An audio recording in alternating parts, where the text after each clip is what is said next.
Hello everyone and welcome to the fourth chapter, Models of the Atom. So this one is from the Introductory Chemistry, Concepts and Critical Thinking, 7th edition book of Charles H. Corwin. So, saan ba nag-start ang idea na ang atoms natin ang pinakamaliit na particle? So we will again go back to the ancient times in the ancient Greece. So around 450 BC, we have a team of Greek scientists, Democritus and his teacher Lysippus. So according to them, matter is made up of indivisible particles. When you say matter is made up of indivisible particles, if you will divide a matter, a sample of substance, you will come to a point na you can no longer divide it. So there should be a smallest particle. So according to them, tinawag nila itong smallest particle as the atoms. From the Greek word atomos meaning indivisible. So that is around 450 BC. Now, at around 350 BC, there's another philosopher, a Greek philosopher, Aristotle. Siya ay yung pinaka-influential na scientist ng time na yan. So, sinabi niya na matter is made up of divisible particles. So, according to him naman, yung ating matter ay infinitely pwede mo siyang i-divide ng i-divide. Tapos, yung smallest particle ay pwede rin siyang i-divide. Okay? So, napaka-influential ni Aristotle na yung idea niya na ito ay nag-prevail for 21 centuries. So, bakit naman silang tama? Kasi, meron talagang magiging smallest particle later on na ma-discover. Pero yung particle na yun ay pwede pa naman siyang may subdivisions pa siya. Okay? Okay. So, we also noted na dun sa ating previous na chapter, we have Antoine Lavoisier as the father of modern chemistry. At siya din yung nag-formulate nung tinatawag natin na law of conservation of mass. So according to the law of conservation of mass, matter is neither created nor destroyed in a chemical reaction. On the other hand, we have another personality, Joseph Proust, who formulated the law of definite proportion. According to that law, a given compound always contains elements in certain proportions by mass. And this is also known as the law of constant composition. Okay. So, balik tayo doon sa idea ng atom. So, fast forward, in 1803, a scientist, an English scientist, whose name is John Dalton, siya yung nag-propose ulit that matter is discontinuous and made up of atoms. So, according to Dalton, there is a smallest particle, and that is called atoms. So, ang kaibahan kasi ni John Dalton kay Aristotle, si Dalton kasi ay nag-offer ng mga experimental evidences for the particle nature of matter. When say particle nature of matter, matter is made up of particles. So, ginamit kasi ni John Dalton yung mga ideas and observations nila Lavoisier in the law of conservation of mass and yung sa law of definite proportion ni Joseph Proust. So, dito niya kinuha yung idea ng atoms as the smallest particle. Okay? So, dito na nagkaroon ng tinatawag na Dalton's model of the atom. By the way, John Dalton is an English school teacher and an amateur meteorologist. He is also regarded as the father of chemical theory, and he is the key person for the revival of the original idea of Democritus and Lysippus called the atomos. So again, in 1803, John Dalton proposed that all matter is made up of tiny particles called atoms. So these particles are called atoms. So for molecules, so we know molecules, these are combination of non-metal elements. So when you have a molecule, molecules can be broken down into atoms by chemical processes. And on the other hand, atoms cannot be broken down by chemical or physical processes. Kasi nga, itong atoms na yung pinakamaliit natin na particle. So, dito siya nag-come up with the Dalton's atomic theory. So, mayroong 5 statement dito. So, let's look into the summary of Dalton's atomic theory. Number 1, an element is composed of tiny, indivisible, indestructible particles called atoms. So, number 2, all atoms of an element are identical and have the same properties. Number 3, atoms of different elements combine to form compounds. So, ito yung sinasabi doon sa law of definite proportions.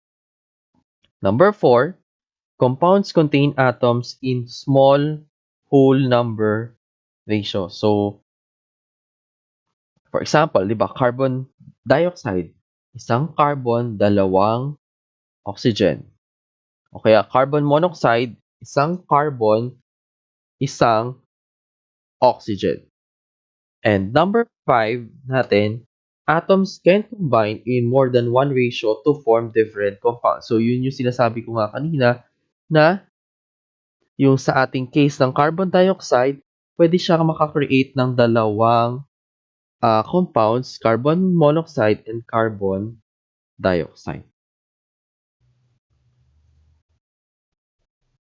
So, this is just another uh, visual representation of the Dalton's atomic theory.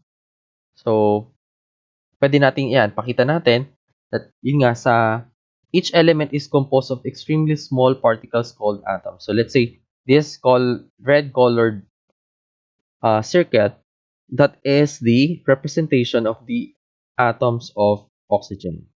This color blue is the atom for nitrogen. So, balikan lang natin ulit. So, all atoms or a given elements are identical, but the atoms of one element are different from the atoms of all other elements. For example, oxygen, these 3 atoms of oxygen will be entirely different from atoms of nitrogen. So number 3, atoms of one element cannot change into atoms of different element by chemical reactions.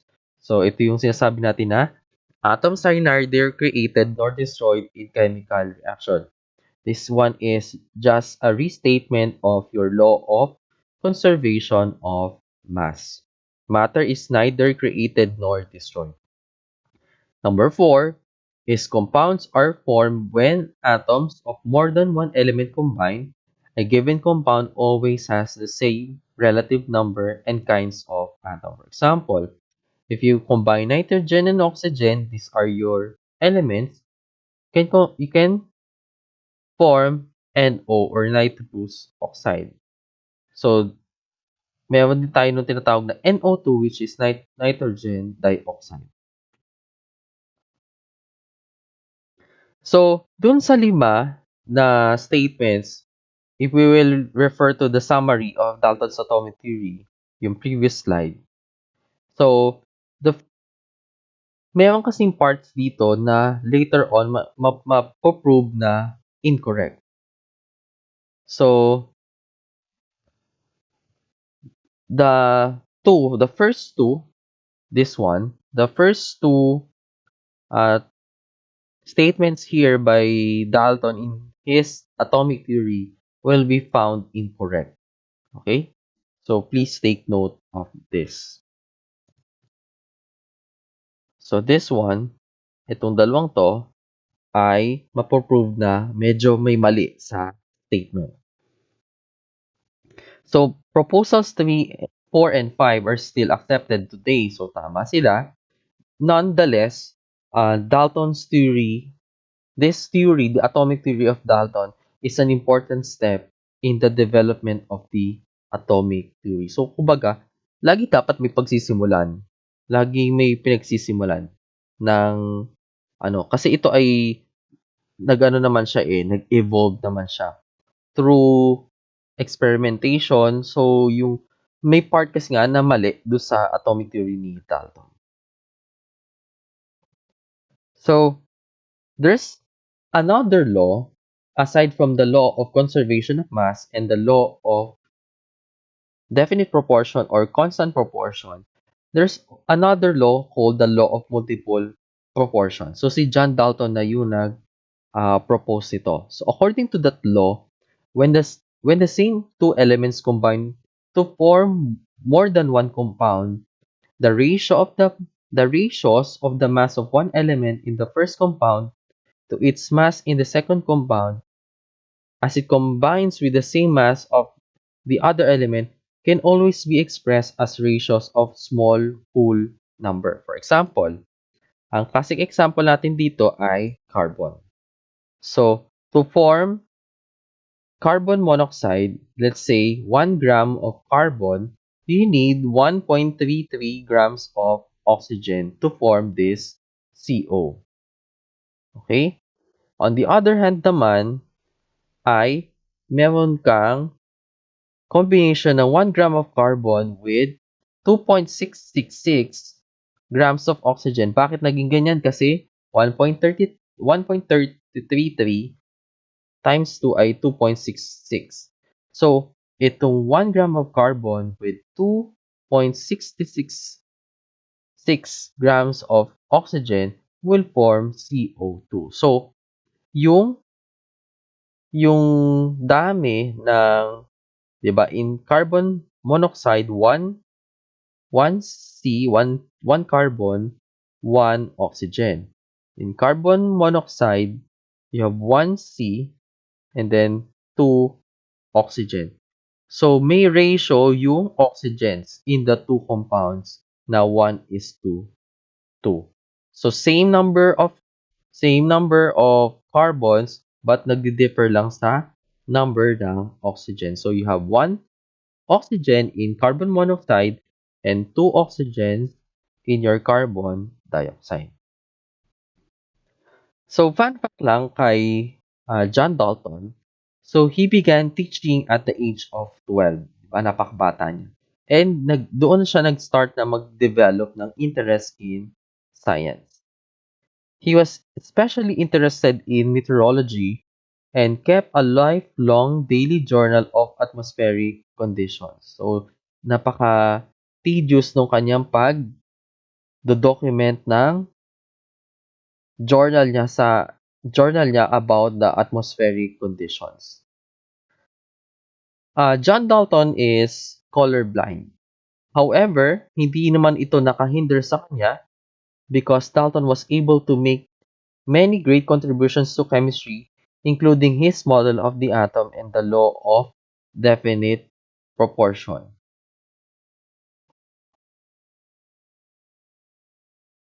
So again, 'di ba sabi natin in the law of definite proportion, yung for example sa carbon and oxygen, the mass ratio of carbon to oxygen in carbon dioxide is always the same. So carbon dioxide is composed of 1 carbon atom and 2 oxygen atoms. And noon kasi ay nag-iisip siya kung paano niya ipapakita yung combination ng isang carbon and dalawang oxygen. So, gumagamit siya dito noon ng mga symbolism.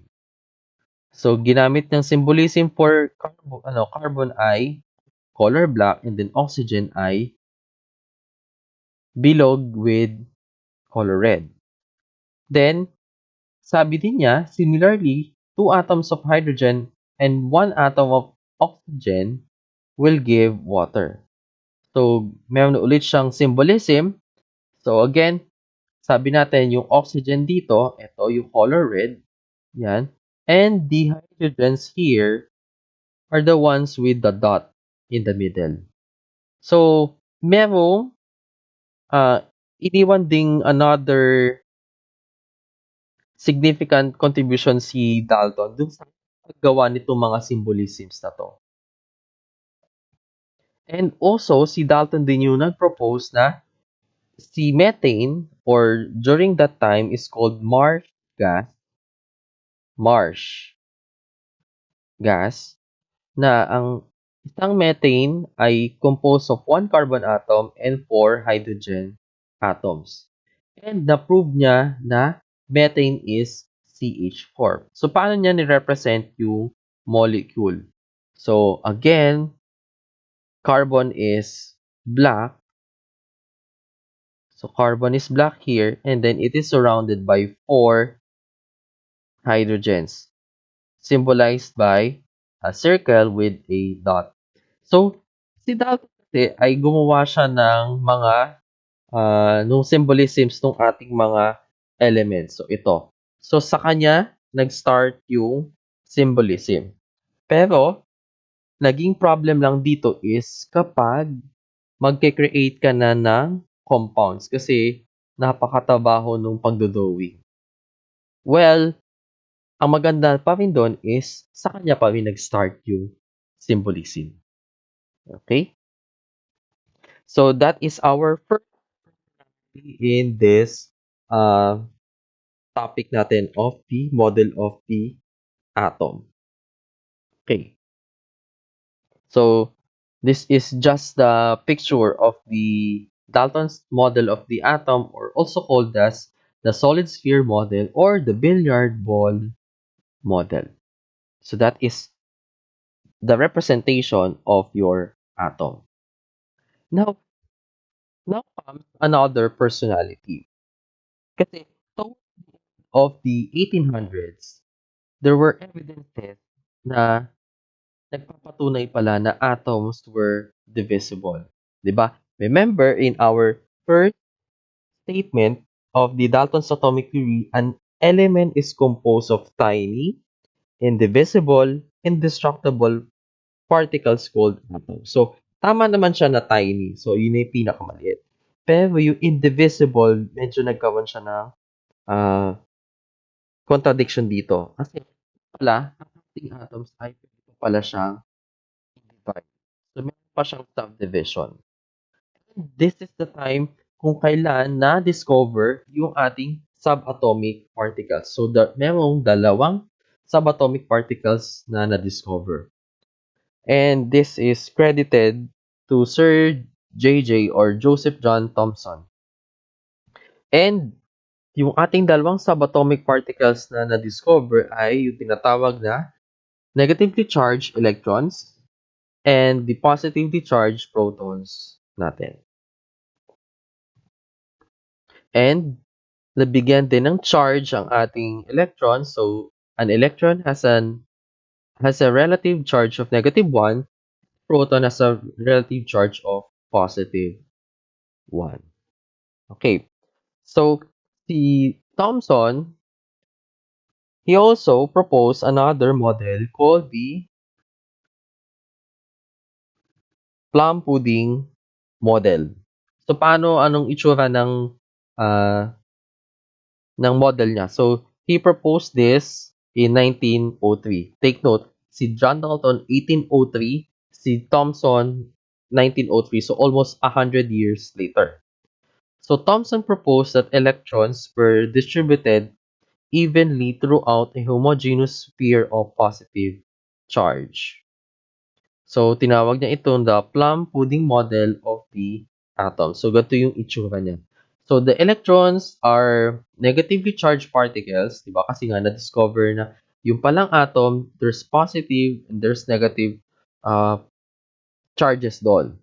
So, yung ating mga negatively charged particles, electrons, ay embedded on the surface daw of a sphere containing a positive charge. So, din yung tinawag na plum pudding model. So, side info lang. Originally, Thomson could only calculate the mass to charge ratio of a proton and electron. Then there comes another personality whose name is Robert Millikan. So, si Robert Millikan, siya naman ay yung nag-perform ng tinatawag na oil drop experiment. Maybe you just search this in the internet. So, na-determine niya yung charge ng electron in 1911. And from that data ni Millikan, Thomson was able to calculate the masses of protons and electrons. So according to Thomson, an electron has a mass of 9.11 times 10 to the negative 28 grams. So napakaliit, 'di ba? Napakaliit 'yan.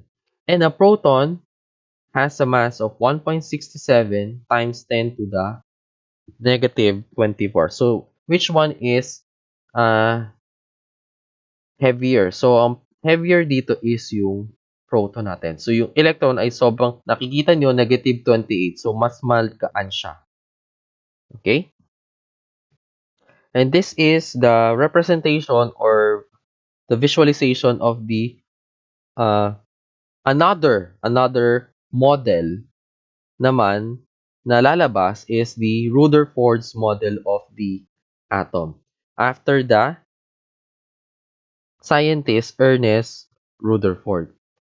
Fact fact ay si Ernest Rutherford at si J.J. Thomson, they are related. So, si Thomson, yung teacher, at yung estudyante niya, itong si Ernest Rutherford. So, si Rutherford kasi ay may na-discover din siya with the atom kasi. So, alam na nung time na yan na, yun nga, there's electrons, those are the negative charge particles natin, subatomic particles, and mayroong something positive doon sa atom. Okay? So, paano ba na-discover yung additional info about the model of the atom?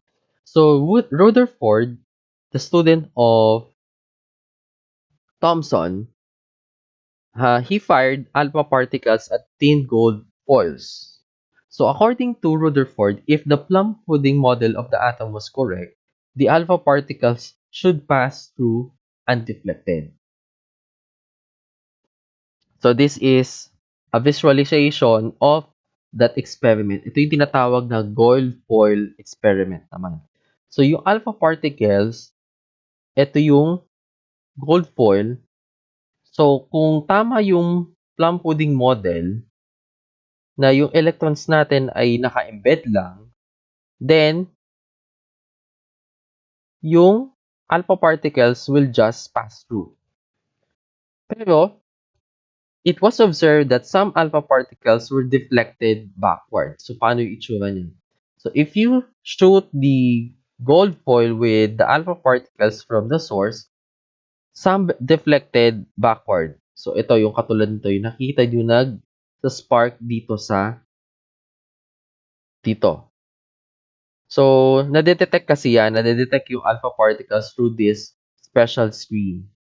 Yan. So, nakita niyo yung mga spark na yan, doon kasi nag-bounce back yung ating alpha particles. So, ganito yung na-observe. This is just another animation. So, yung nakikita nyo lumilipad, those are the alpha particles. Kasi nga, di ba, in Thomson's model, yung yung ating mga electrons ay embedded sa isang bigger sphere na made up of positive charge. So, bakit naging ganito yung itsura bakit ganyan yung na-observe dun sa gold foil experiment ni Rutherford? Kasi, so, di ba, this is just another visualization. Ito yung wala namang animation. So, yung alpha particles will dapat lang ay magpa-pass through. Pero bakit nag-deflect yung ibang alpha particles? Kasi, yun pala, yung alpha particle kasi positively charged din yun. Positively charged na na particle din yon. So, positive to positive,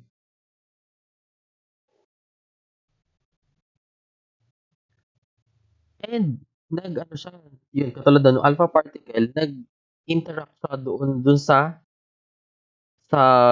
something portion nung atom natin. Kaya siya nag-deflect. So, tinawag na ngayon itong region na to kung saan nandito yung mga positively charged as the nucleus. So, nung time na to, ano lang, ang alam lang is protons pa lang yung nandoon sa sa isang region na yun ng atom na tinatawag natin na nucleus. So most of the alpha particles pass through the foil because the atom is entirely or largely empty space.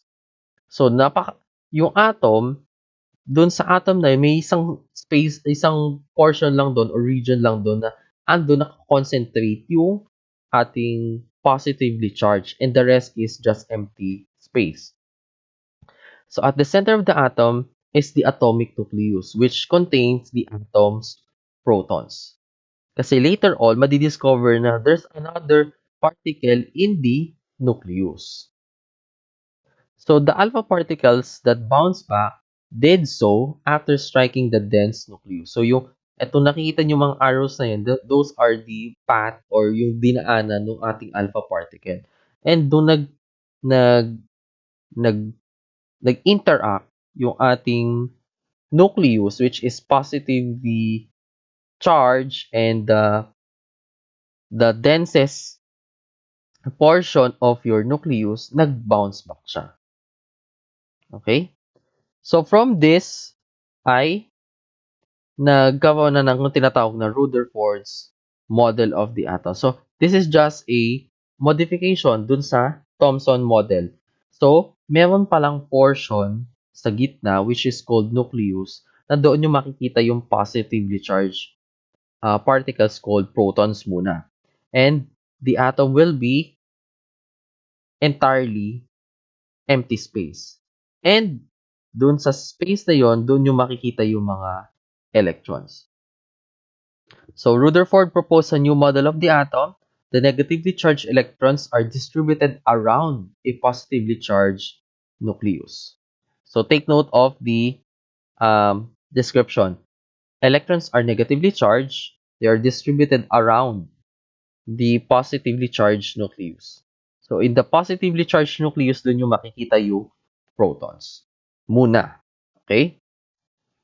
So, medyo na-measure kasi yung atom. So, an atom has a diameter of about 1 times 10 to the negative 8 centimeter, and the nucleus has a diameter of 1 times 10 to the negative 13 centimeter. So, kumbaga, if an atom were the size of a superdome, the nucleus will be the size of a marble. So, anong superdome to?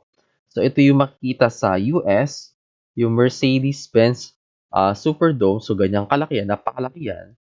And this is what it looks like inside.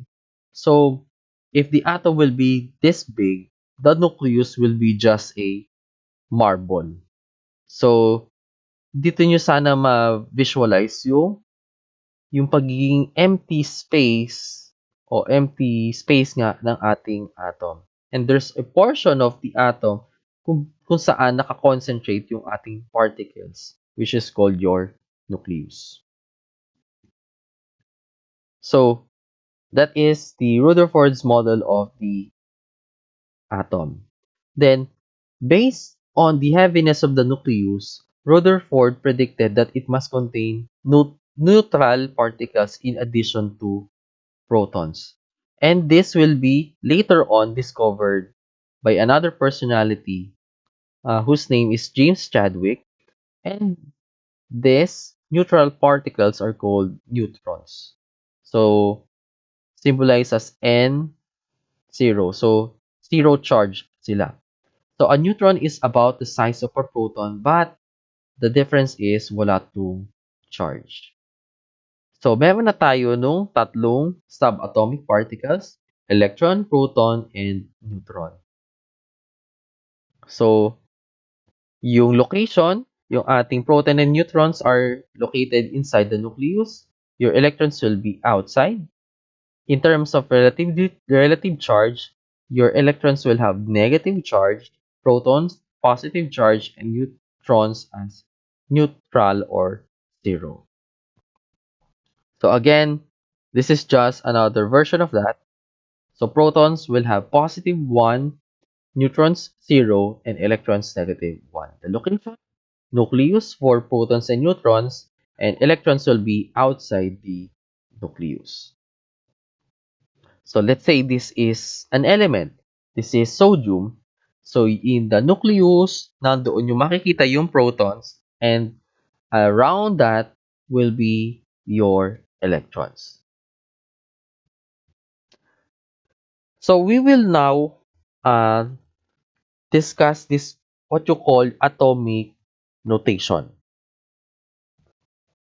So according to our slide, each element has a characteristic number of protons in the nucleus. And this is what you call the atomic number, symbolized as letter C.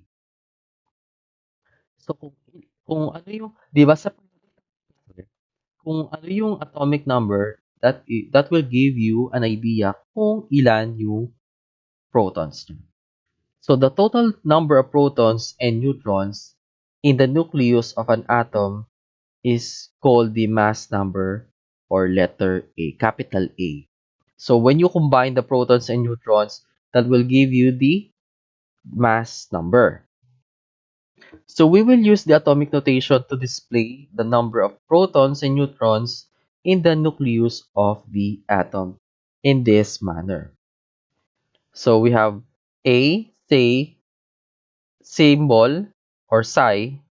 So the SY here is the symbol of the element. The say here is the atomic number, and the capital A above letter say is the mass number, or the combination of the protons and neutrons natin. So let's give an example. Example ay silicon 2914. So anong ibig sabihin ng mga nakikita natin na numbers dyan? So the element is silicon, symbolized as Si. The atomic number is 14. So in the periodic table, siya yung pang 14th na element. And that also means that silicon has 14 protons. So the mass number is 29. So the atom of silicon has ilan? 29 na protons. 29 protons ba?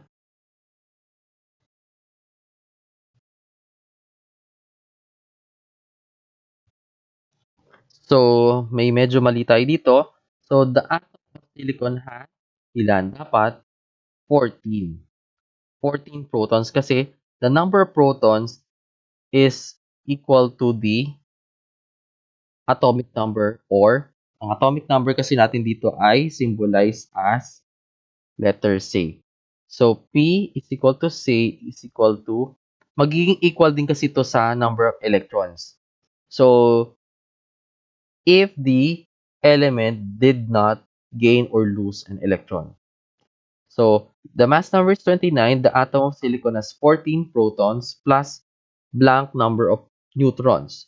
So in order to compute for neutrons natin, meron tayo nung parang formula na A is equal to C plus N.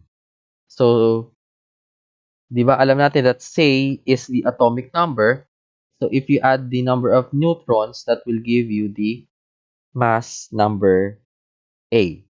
So the number of neutrons will be A minus C, kasi 'di ba kung gagawin natin siyang mathematical, A, ilipat natin yung C, so magiging minus siya, it will become A minus C is equal to N. So the number of neutrons is A minus C, 29, which is your mass number, minus 14, then you will have 15 neutrons. So in the nucleus of your silicon, there will be 14 protons and 15 neutrons. So, then let's discuss yung tinatawag nila na isotopes.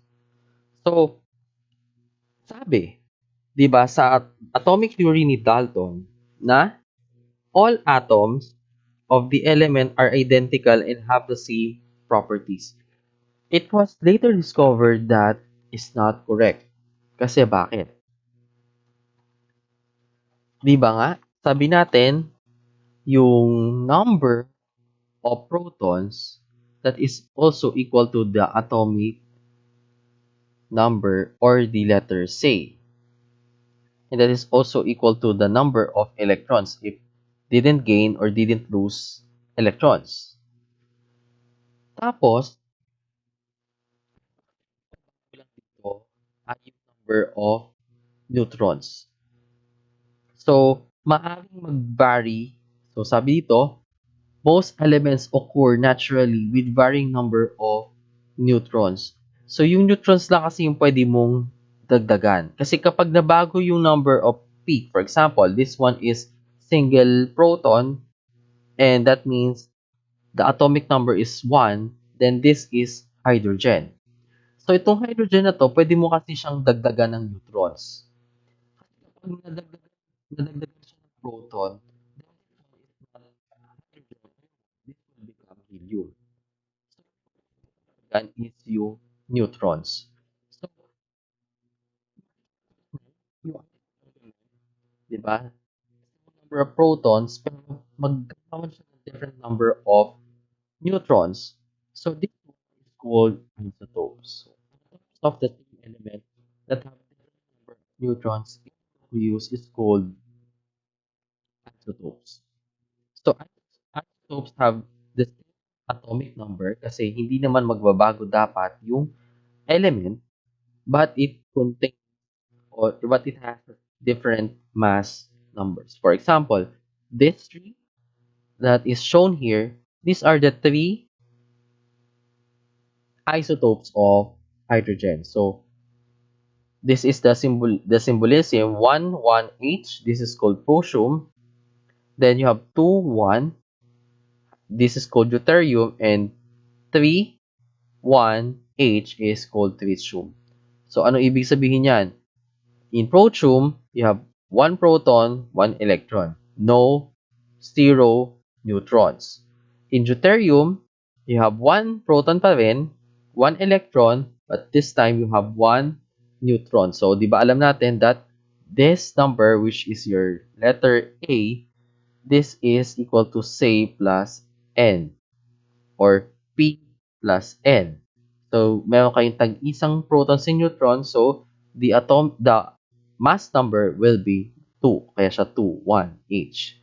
This one naman ay kaya siya naging 3 kasi you have 1 proton plus 2 neutrons. So, that will give you 3. And then, 1 pa rin yung ating number of protons. Proton. So, 3, 1H is called tritium. So, skip na natin tong portion na to. For example naman is yung tinatawag natin na lead-206. So, how many protons and neutrons does an atom of lead-206 have? So, ang gawin nyo dito is you use your periodic table, and from that periodic table, you will know that the atomic number of Pb is 82. So, that atomic number is also the number of protons. So, you have 82 protons. Now, to determine the number of neutrons, again, you write the formula A is equal to C plus N or P plus N. So P here is number of protons, C is the atomic number. So to get the number of neutrons, so A minus P. So A natin is 206 minus number of protons is 82. 206 minus 82, you have 124 neutrons. So that is how you will determine the number of protons and neutrons. So, not all, ano kasi, ang ating mga isotopes nga, di ba sabi, ay magkakaroon sila ng ah, magkakaibang masses. So, atomic mass. Magkakaroon sila ng magkaibang atomic mass. So, paano natin madedetermine kung ano yung average atomic mass? So, for example, itong si gallium, gallium has two isotopes. So, the first one is yung gallium-69. So, ang pagbasa dito is you read the symbol, then followed by the number. So, this is gallium-69, the isotope.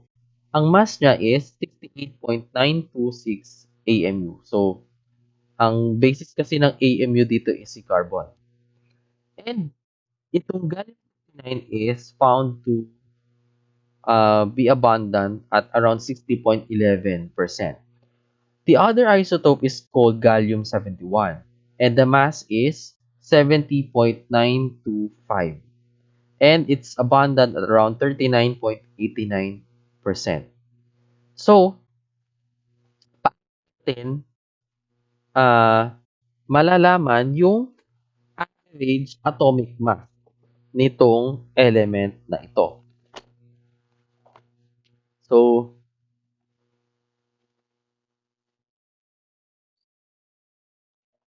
So, may calculation lang. Ito yung mass with the percent. So, to get the average mass of, pardon, this is gallium. So, we will just multiply the mass of the first isotope with its percentage abundance. So, you convert this number into decimal. So, kailangan nyo i-move yung inyong decimal point ng dalawang beses. So, from 60.11%, it will become 0.6011. Okay? So, you multiply the two and then you add this quantity, 70.925 AMU times the percent abundance of the second isotope. So you convert 39.89% into decimal, so it will become 0.3989. So 0.3989 times 70.925, then you add the 68.926 times 0.6011. This will give you 69.72. So ito yung value na to, ito yung nakikita nyo sa inyong periodic table. If you will consult the periodic table, gallium is the 31st element with the symbol of Ga, and then the value of the mass number niya dyan is 69.72. So, yung nakikita yung value sa periodic table, this is just the average. Kasi nga, yung atoms natin will be, ang atoms ng ating mga elements ay nag-occur kasi siya in many isotopes. Okay? So, we are just getting the average atomic mass. So, again, we can use the periodic table to obtain the atomic number and the atomic mass of an element. So, the periodic table shows the atomic number, the symbol, and the atomic mass for each element. For example, carbon is 6, so that's the atomic number, and then the atomic mass is 12.01. And this is just a representation of your carbon atom. Okay, so far ay nagkaroon na tayo ng tatlong model. So, Dalton's atomic model, which is called the billiard ball model. Then we have Rutherford, Thomson for the plum pudding model, and then his student inayos niya yung model, it became the Rutherford model. So, yung Rutherford model kasi ay yung tinatawag din yun na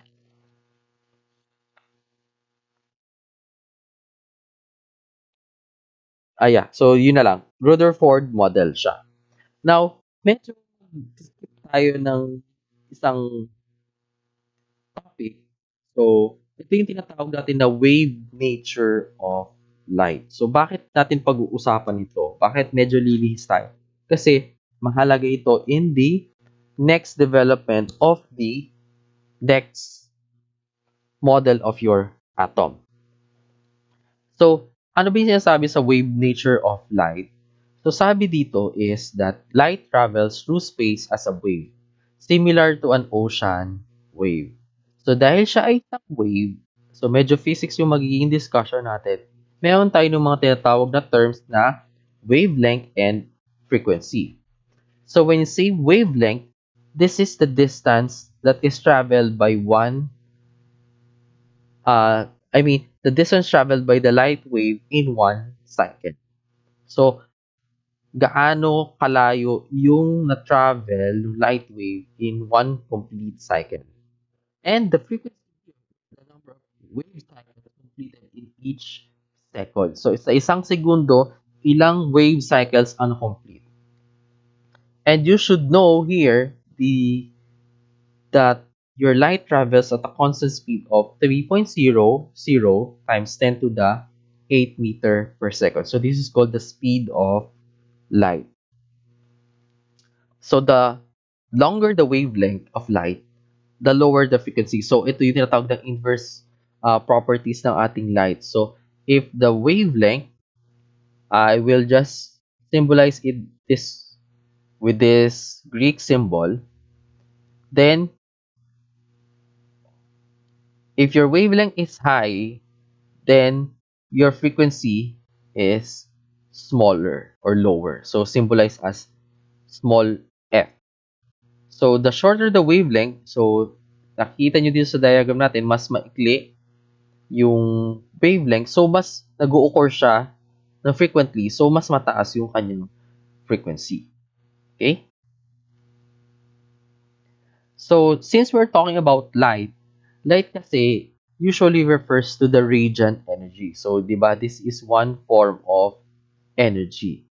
And light is visible to the human eye. So, meron tayong tinatawag na visible spectrum. This is the range of wavelength between 400 nanometers and 700 nanometers. So, anong kulay yung 400? So, yung 400 is around this, sa ating violet region. And yung 700 nanometers ay yung red. So, radiant energy that has a wavelength lower than 400 nanometers and greater than 700 nanometers cannot be seen by human eye. So, lower than 400, ito yung tinatawag natin na UV region. So, yung UV light from sun, hindi natin siya nakikita. Okay? And then, yung above 700, ito naman yung tinatawag natin na above, is yung tinatawag natin na infrared. Okay? So, infrared. So, as I mentioned earlier, yung visible spectrum, itong 400 to 700 nanometers, this is just a smaller portion. So, as you can see in this diagram, the visible light here is a very small portion of this entire spectrum. So, this one is called the complete radiant energy spectrum or the continuous spectrum. And dito nyo kasi makita, you will, in this radiant energy spectrum, you will see the many forms of radiation which are visible to the human eye. For example, cosmic rays, gamma rays, X-rays, ultraviolet rays. Then, so itong cosmic rays, gamma rays, X-rays ay short wavelength sila. So, short wavelength, pero napakataas ang energy ng mga yan. Okay? Tapos, beyond the 700 nanometers, yung tinatawag nyo na infrared. So, ito yung infrared, microwaves, TV, and radio waves. So, as you approach the radio waves, the wavelength increases. So, longer wavelengths, lower energy. So, as you go from left to right, you will have decrease in energy. Kasi nga, ang highly energetic dito is yung mga X-rays, cosmic rays and gamma rays. So, kaya iniiwasan natin na ma-expose tayo sa mga to kasi this could lead to destruction, for example, ng ating DNA. Okay? Okay. So, that is the idea of light. Bakit? Ngayon, meron tayong another concept which is called the quantum concept. Ngayon, di ba na-define natin yung energy, di ba? Yung energy ng light could be high energy or low energy depending if it's short wavelength or long wavelength. So, concept that energy is present in small discrete bundles. So, for example, itong tennis ball that rolls the ramp, itong rampa na to, so the potential energy of the ball here will lose continuously. Yung ball ay nilagay mo sa stair. So, assuming same height yan. Pero to stairs yung may bawat steps. So, the tennis ball that rolls down a staircase loses potential energy in small bundles. So, maliit na step, may energy nawawala. So, step by step na nawawala. So, yung loss dito, yung tinatawag natin na quantize. May, may value kada step na nawala na energy. So, dito kasi, lalabas yung tinatawag natin na Bohr model. So, according dun sa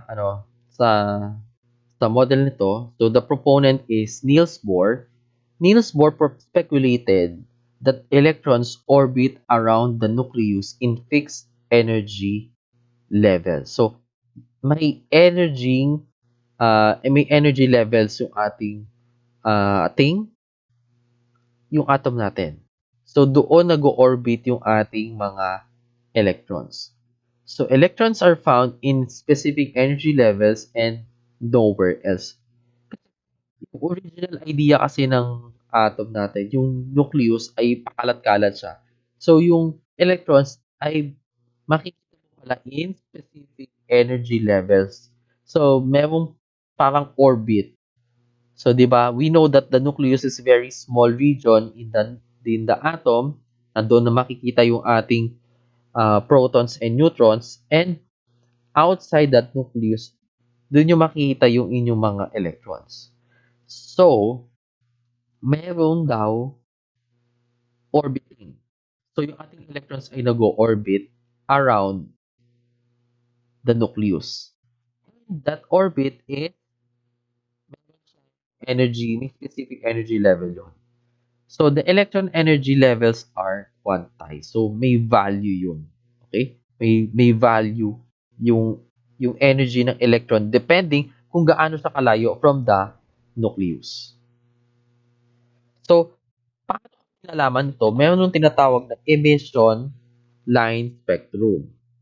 So, when electric voltage is passed through a gas in a sealed tube, a series of narrow lines is seen. For example, this one, when you have hydrogen inside a sealed tube and pinadaanan mo siya ng voltage, nag-release siya ng specific light. Example, this one. So, may nakitang tatlong line spectrum or emission line spectrum. Kaya siya naging emission line kasi napakaliit na lang siya, isang linya lang siya. Hindi siya katulad nung sa light kanina na buo yung colors from violet to red. Kaya, di ba, Roy G. siya. Red, orange, yellow, green,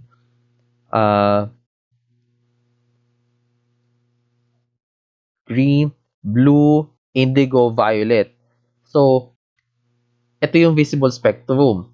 Pero kasi, pag ini-excite mo ang isang particular gas, merong mga bands lang. na ma-observe. So, ito yung tinatawag na emission line spectrum. So, for hydrogen, may tatlong lines. So, the one is colored violet, the other one is blue-green, and the other one is red. So, paano ba nalaman na may ganyan? So, this one is the model, the setup. Your gas is inside a sealed tube. So, pinadaanan siya ng voltage. So, nag-emit siya ng light. And then, pinadaanan sa isang slit para lang ma-concentrate yung light. Then, pinadaanan sa prism para mag-separate. Diba? Kasi alam nyo naman that when you have a white light and you subject it to prism, the individual colors of your white light will separate. So, and yun yung na-observe natin na Roy GB or rainbow.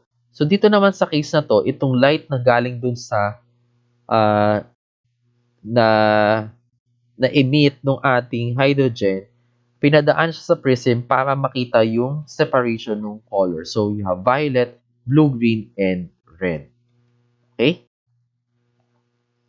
So, ito yung ginamit na evidence ni Bohr na para ma-prove niya na yung ating electrons pala ay nag-o-orbit sa nucleus in a specific energy level. So Bohr realized that this was the evidence he needed to prove his theory.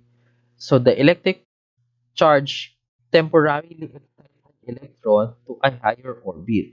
When the electron drops back down, a photon is given off. Anong ibig sabihin nitong second bullet? Yung ating electrons, pwede siyang ma-excite o ma-promote into higher orbit. So for example, yung isang electron ninyo nandito sa kasi ilan lang bang electron ng ilan bang electron ng hydrogen? 'Di ba isa lang naman kasi 'di ba? The number of protons is equal to the number of electrons and that is also equal to the stay or the atomic number. So isa lang naman yung electron. So let's say the electron natin for hydrogen is here. Isa lang naman siya. So kapag na-excite itong isang electron na to, na-jump siya from orbit number ito pala, sorry, dito siya. Yeah, ito sige, okay na lang, kahit yan na lang. So na umaakyat siya. Tumataas yung napropromote siya sa higher orbit. Ngayon, let's say itong electron na to ay napunta doon sa orbit number 4. Pag balik niya from orbit number 4 pabalik dito sa orbit number 2, mag-release siya ng light. So yun yung tinatawag natin na photon. For example, ito. The red line is the least energetic. So bakit siya least energetic? Kasi from orbit number 2, papunta siya sa orbit number 3. So isang jump lang. So, and ito yung tinatawag natin na electron dropping. So isa naman is from energy level 3. So itong red line is from energy level number 3 pabalik sa energy level number 2. So that is na-observe yung color red. Tapos yung yung ating blue-green is from yung electron ay galing sa energy level number 2, nag-jump siya papunta sa energy level 4. Nung bumalik siya from 4 to 2, nag-emit siya ng blue-green color.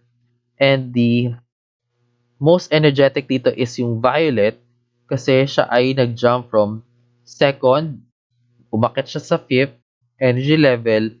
Nung babalik siya, kasi kailangan niyang bumalik doon sa original niya na energy level.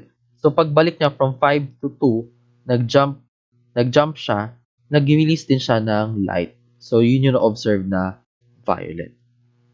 So from this one ay yung ating spectrum ay for every element.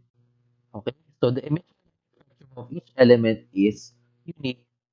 Because of this uniqueness of the emission line spectrum, we can use this line spectrum to identify elements. So this will become their finger print or the atomic fingerprint. So for example, this is the continuous spectrum from 400 nanometers to 700 nanometers. All of the colors are here. For helium, ito, so na-discover nila itong mga bands na to or lines. So this one is nung tiningnan nila ito from the sun. Okay? So ilan yung bands? 1, 2, 3, 4, 5, 6, 7, 8. So 8 lines. Yan.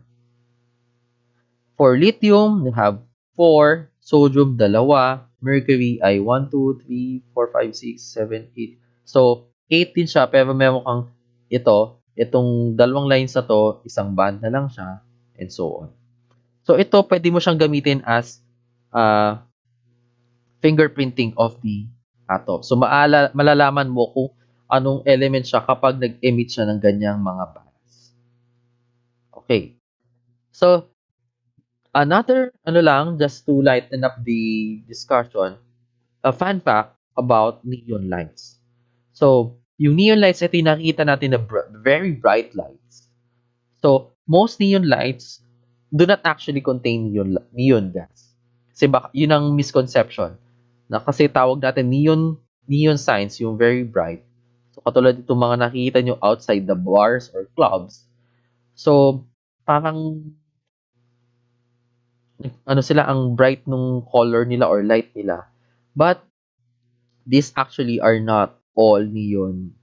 That doesn't contain neon gases. So true neon gas are red in color. So ito siya. Yung pag nakita nyo sa mga bars or clubs, though I'm not saying that you go to clubs and bars, if you saw this color, then that means this tube contains neon. So, saan ba galing itong mga neon signs na to, kahit hindi naman talaga sila nagko-contain ng neon gas? So, meron kasi silang laman na noble gases. So, for example, helium, there's a particular color, parang pinkish.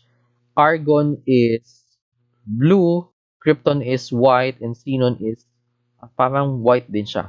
So each noble gas has its own emission spectrum, and signs made with each of them will have different color, as I mentioned earlier. So iba-ibang noble gases, iba-ibang emission spectrum, iba-ibang kulay yung ma-observe ninyo.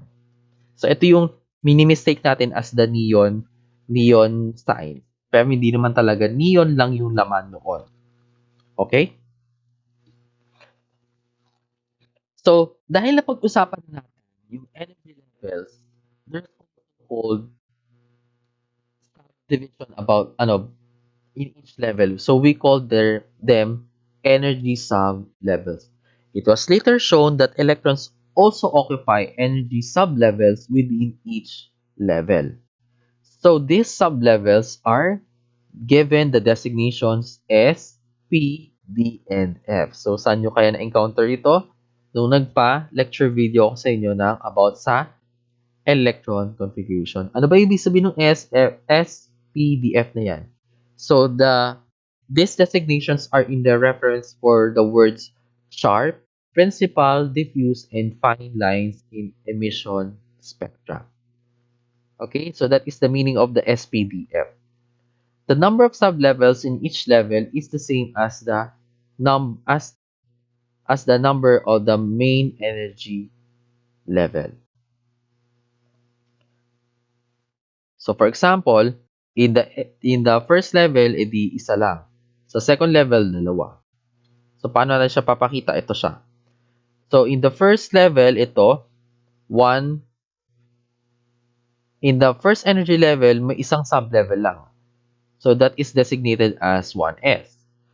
For the second energy level, merong dalawang sublevel called or designated as 2s and 2p. And the third energy level, meron siyang tatlong sublevels designated as 3s, 3p, and 4d. So ilan ang sublevels for fourth energy level? So meron kang apat din. So 4s, 4p, 4d, and 4t. Okay? So, yun yung same number of energy level, same number of sub levels. And dito yung magkakaroon ng tinatawag na electron occupancy. So, merong maximum number of electrons lang dapat na ma-occupy sa bawat energy sublevel. So, depende sa kung anong sublevel yon.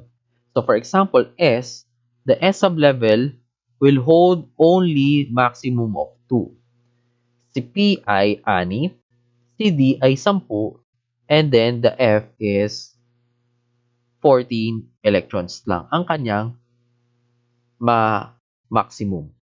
So, the maximum electrons per level is obtained by adding the maximum number of electrons in each sub-level. Diba? Katulad nun, sa ating first energy level, ilan lang ang sub-level doon? Isa lang din. So, dahil ito ay S, meron siyang dalawa. Sa second energy level, meron kang dalawang sub-level. So, yung tinatawag na 2S, 2P. So, pwede natin siyang lagyan dito ng line. Ayan. So, sa S, dalawa. And then sa P, 6. So, pag kinumbine mo itong dalawa, you will have 8. Kaya, sa second energy level, meron kang 8 electrons. For 3/3 energy level naman, meron kang tatlong sub-level. So, 3S, 3P, 3D. So, sa S, laging dalawa. Sa P, 6. And then sa D ay 10. So, you add 2 plus 6 plus 10, you have 18. Then, for the fourth energy level, meron kang 4S, 4P, 4D, 4F. So, ilan? Again, sa S, dalawa. Sa P ay 6. Sa D ay 10. And then sa F ay 14. So, if you add 2 plus 6 plus 10 plus 14, you have 32. So, kada energy level, may electrons lang doon. Okay? So, the electrons will be arranged. So, i-arrange natin yung mga electrons natin. So, the electrons are arranged about the nucleus in a regular manner. So, the first electrons will fill the energy sublevel closest to the nucleus. So, if we will go back to this diagram, if this is the nucleus, so yung mga electrons natin dapat ay ma-occupy niya muna itong lower energy sub-level or energy level. So, uunahin mo nang mapuno yan bago mag-proceed dun sa mas matataas. Okay? So, the electrons will continue filling each sub-level until it's full and then start filling the next closest sub-level. So, there's a partial list of sub-levels in order of increasing energy. And this will be 1S followed by 2S, 2P, 3S, 3P, 4S, 3D, 4P, 5S, 4D. So, ito yung inyong electron configuration. So, meron tayo nung tinatawag na parang diagram. So, you start from 1S, 2S, 2P, 3S, and then 3P, 4S, 3D, 4P, 5S, 4D, 5P, and 6S. So, the order does not strictly follow the 1, 2, 3, the number. Okay? So, for now, we will use this figure to predict the order of sub-level filling. So, yun yung susundin ninyo. So, ito na yung tinatawag nyo na electron configuration. So, the electron configuration, this is the electron configuration of the atom is a shorthand method of writing the location of the electrons by sublevel. So, the sublevel is written followed by a superscript. So, when say superscript, ito yung parang number na nakataas with the number of electrons in that sublevel. For example, if if you have a 2p sublevel, then 2p electrons will be present in the sublevel. So, if you have a 2p sublevel, then 2p electrons will be present in the sublevel. So, if you have a 2p sublevel, then 2p electrons will be present in the sublevel. So, if you have a 2p sublevel, then 2p electrons will be present in the sublevel. So, if you have a 2p sublevel, then It contains 2 electrons if it's written as 2p2. Pero alam niyo naman 'di ba that ang ating sub-level, ang maximum niya is 6. So, pwede ka pang magdagdag ng 4. Again, S ay dalawa, S ay dalawa, P ay 6, D ay ilan nga? Ang D natin ay 10, and then your F ay 14. So, lagi niyong tatandaan itong mga numbers na to. So, the electron sublevels are arranged according to increasing energy. So, for example, paano ba natin isusulat yung electrons ng bromine?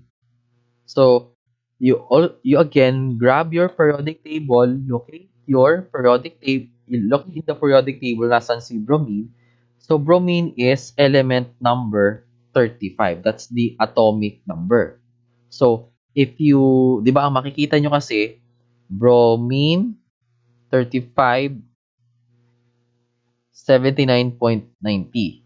So, this number above the symbol, that will give you the atomic number, which is also equal to the number of protons and the number of electrons. If it's neutral, walang dagdag or walang bawas na electrons. So, you have 35 electrons. Now, you arrange the sublevels according to increasing energy. So, ito yung ipa-follow nyo na 1s, 2s, 2p, 3s, 3p, 4s, 3d, and so on. And dito nyo ilalagay na next yung kung ilan yung maximum electrons per sublevel. So you will fill each sublevel with electrons until you have used all the electrons in the atom. So ang hint dito, itong 35, dapat ay equal siya pag sinum up natin or kinuha natin yung summation ng mga superscripts dito. And yung superscripts dyan ay nakadepende yung number of electrons again. For S, dalawa, P ay 6, for D ay 10, and then F ay 14. So let's say, in the 1S, you have 2, 2S, 2, 2P ay 6 kasi 6 maximum, 3S ay 2, so ilan na yan? 2 plus 2 plus 6, 10 plus 2, 12, then another 6, so 12 plus 6, 18, then you have ano to? 4S, dalawa. 3D, ilan? 2 plus 2 plus 6, 10 plus 2, 12, 18, 20. And then you add here 3D, 10. And then, anong susunod doon? So, you will just fill each sublevel with electrons with maximum number of electrons until you have used all the electrons in the atom. So, yung mga values dito, yung mga number dyan, yung superscript, that should be equal to 35. So, ito, the latest count ko kasi 30 na yan. So, yung susunod na lang is 5. So, anong sublevel siya? The next sublevel is 4p. So, the complete electron configuration for bromine is 1s2, 2s2, 2p6, 3s2, 3p6, 4s2, 3p10, and 4p5. So you don't read this as 1s squared or 2s squared, 2p to the 6th power. No, you just read it as 1s2, 2s2, 2p6, 3s2, 3p6, 4s2, 3d10, and 4p5. So again, to check whether if you get the correct electron configuration, you should get the sum. If the sum of the superscript should equal the atomic number of bromine, which is 35. Okay? That is how you write your electron configuration. Okay. So far ay na-establish na natin that your electrons will be circling the nucleus in a particular energy level, or your electrons will be positioned or located in a particular energy level or energy sub-level. Ngayon, tinatawag na orbital. Okay, so ano tong orbital na to? The orbital is the region of space where there is a high probability of finding that atom. So, mabilis kasing umikot or mabilis ang speed ng ating electron. So, hindi naman natin agad-agad o basta-basta malolocate kung nasan siya at a particular time. Pero mabivisualize natin nasaan siya, nasaang space lang siya umiikot. So, that is called an orbital. So, in the quantum mechanics atom, the orbitals are arranged according to size and shape. So, the higher the energy of the orbital, the higher the size. The larger the size rather. So, for example, lahat ng s orbitals natin, they have spherical shape. So, this one is 1s, 2s, 3s, and so on. So, nakita nyo, lumalaki yung size ng ating orbital, s orbital. For p orbital, medyo kakaiba siya. Kasi, yung ating p, balikan natin, ang ating p sublevel ay ilan nga ang electrons na pwede niyang i-accommodate. So, pwede siyang mag-accommodate ng 6. So, dun sa p sublevel kasi, ay may tatlo tayong we have 3 different p sublevels. And yung mga p orbitals natin ay meron silang shape din, and the shape is a dumbbell. So each of the p orbitals have the same shape, but each is oriented along the different axes in space, di ba? You know that ang 3D space kasi ay may x and y and z axis.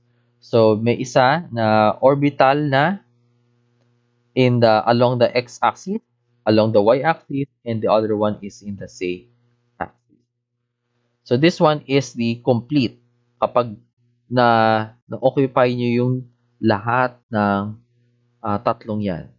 So this is the 2p xyz orbital set. So mukha siyang imagine nyo para siyang balloons na pang party. So that is the shape of your p orbital. So paano ba natin kasi malolocate yung electrons in an orbital?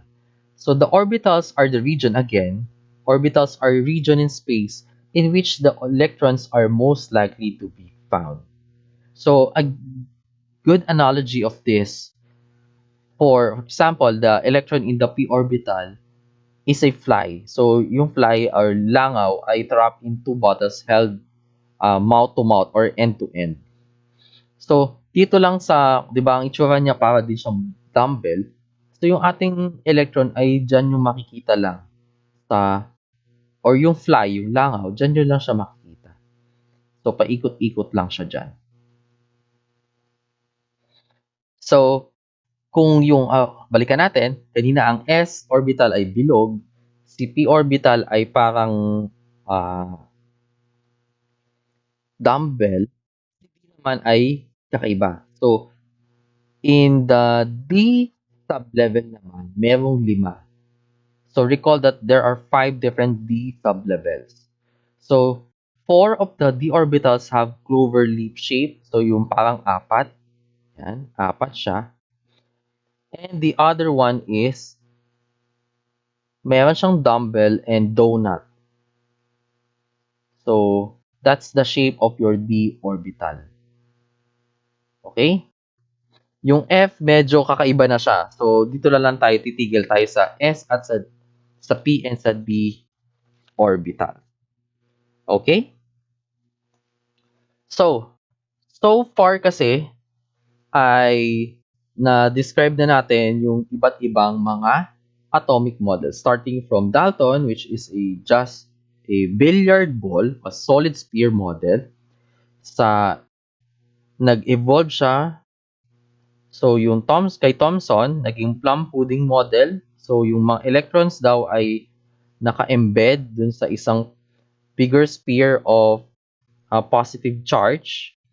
Then, pumasok sa eksena si Rutherford na discover niya na mayroong portion of the nucleus which is positively charged. Dense doon nakaka-concentrate yung ating particles.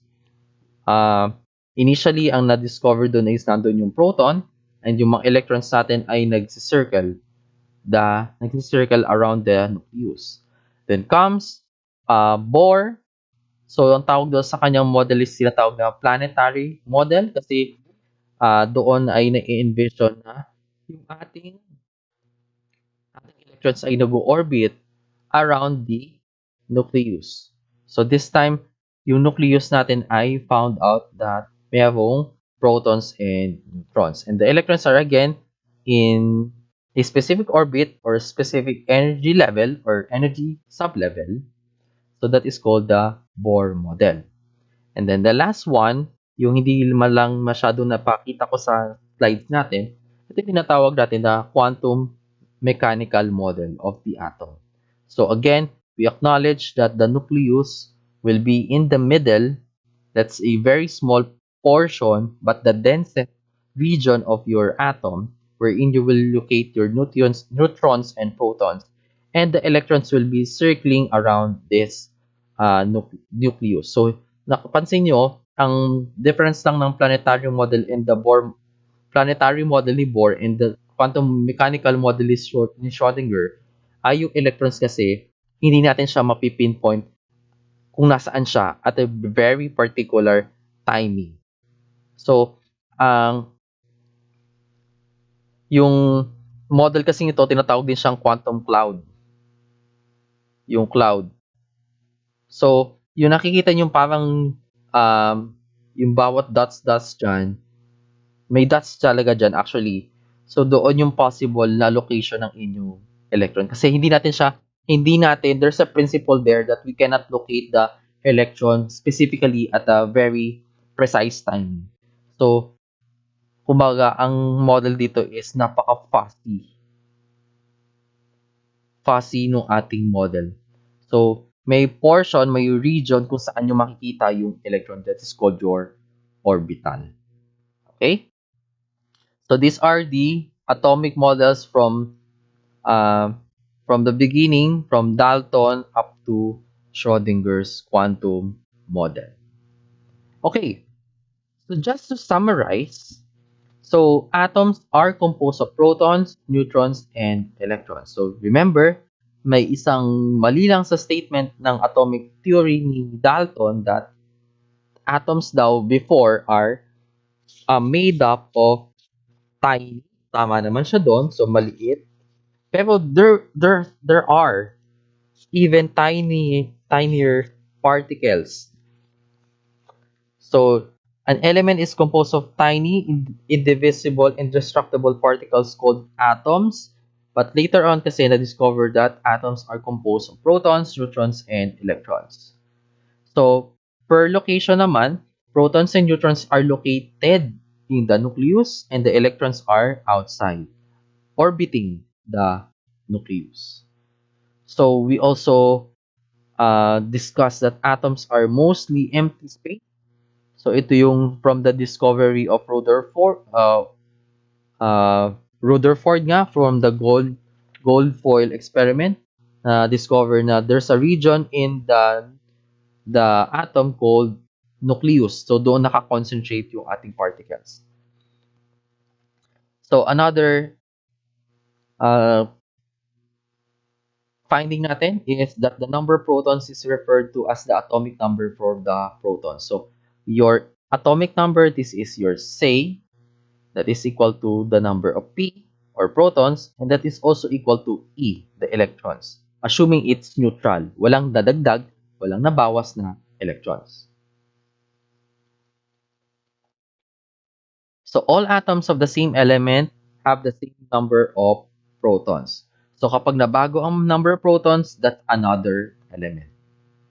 So isotopes are atoms with the same number of protons but differing number of neutrons. So ito kasi ito yung naging di ba sa statement kasi ng atomic theory ni Dalton, sabi doon, all atoms of element are identical and have the same properties. But we found that there's an existence of isotopes. May existence ng isotopes. So isotopes have the same number of protons, essentially the same element, but different number of neutrons. So the mass number of for an isotope is the total number of protons plus the neutrons. And based on our discussion earlier, the atomic mass of an element is weighted average of the masses of all naturally occurring isotopes. So yung mga nakikita niyong values dun sa periodic table, that is the weighted average. So paano nga ba natin ginawa yon? We multiply the the mass of the isotope times the abundance, percent abundance. So we get the summation of that. Okay? We also discussed light, and light has a property of both waves and a particle. So the particles of light are also called as photons. The energy of photons are quantized. So may ano siya, may exact value siya. So electrons exist around the nucleus of the atom in discrete quantized energy level. So makikita natin ang mga electrons natin orbiting the nucleus at yung orbiting at this particular energy levels or energy sub levels. So based on our discussion then, electrons feel energy sublevels starting with the lowest energy sublevel and feeling each successive level of higher energy. So dapat mag-start muna tayo sa lowest energy sublevel, then going higher energy sublevels. So that would be all for our discussion for this chapter. I hope you learned a lot sa ating naging discussion. Thank you very much for listening.